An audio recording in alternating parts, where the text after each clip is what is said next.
Hi, I'm Uzoma with the Daily Targum. Here at Rutgers, students have thousands of options for a Friday night. They can head to frat parties, they can catch a movie, grab a bite to eat, and if they're old enough, they can head to the bars. But as you walk the New Brunswick streets, you might hear a faint beat coming from underground. You might see a herd of students crowding in a backyard, and you might smell, well, you know the smell, because there's an option that goes unnoticed taking place in spare basements and crowded attics, full of students reveling in homemade live music.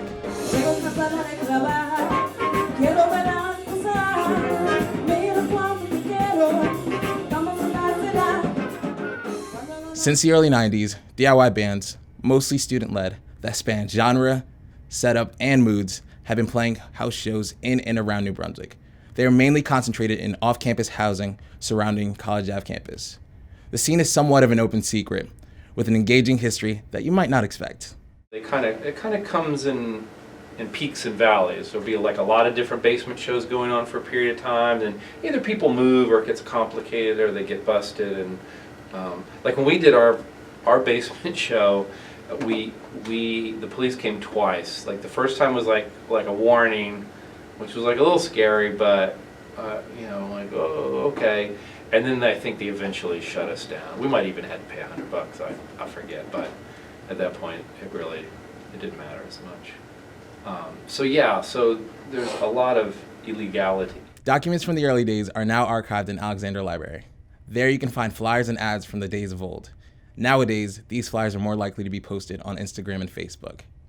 The scene has evolved over time, but one thing that hasn't changed is that students are still hosting these shows in their homes. We sat down with two students who are currently hosting shows and discussed how they entered the scene and where they see it going. Well, freshman year, my friends liked going to shows, and I went to some with them, but never really talked to anyone. And then sophomore year, I started hanging out with one of my friends more, and they were in a band.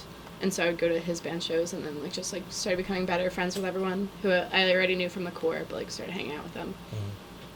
So was hosting basement shows something you kind of wanted to do after getting into the scene?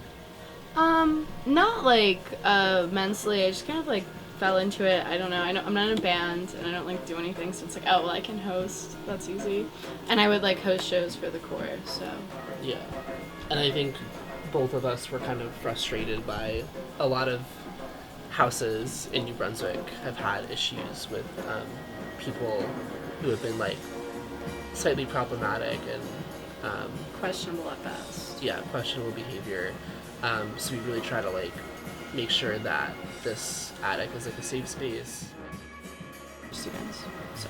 Yeah, people might not expect that New Brunswick is a place that bands like to come through. Mm-hmm. So we do tend to get a lot of out of town people. Yeah, really big bands used to come through New Brunswick a lot. So we're just trying to keep the culture.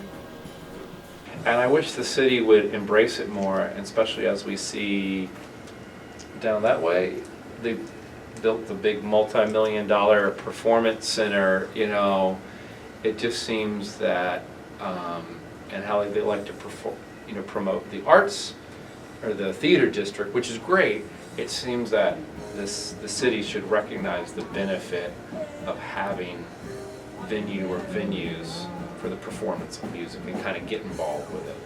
And I wish New Brunswick could embrace that more versus the whole cat and mouse of just shutting down basement shows, which seems, to penalize students by fining them for something that has notoriety and is something that's really positive, playing music.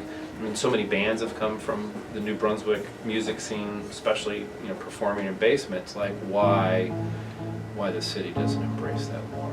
I've had several students over the years say they've come to New Brunswick, they've come to Rutgers because of the music scene. And I'm sure they had other choices and stuff too, but it was a deciding factor. Maybe in 20 years, those of the underground scene will look back at shows they went to and remember them as priceless moments. A time full of unlimited artistic expression, where anyone can grab a guitar, pick up sticks, open up their basement, and put on a show. And maybe there'll still be a new generation playing.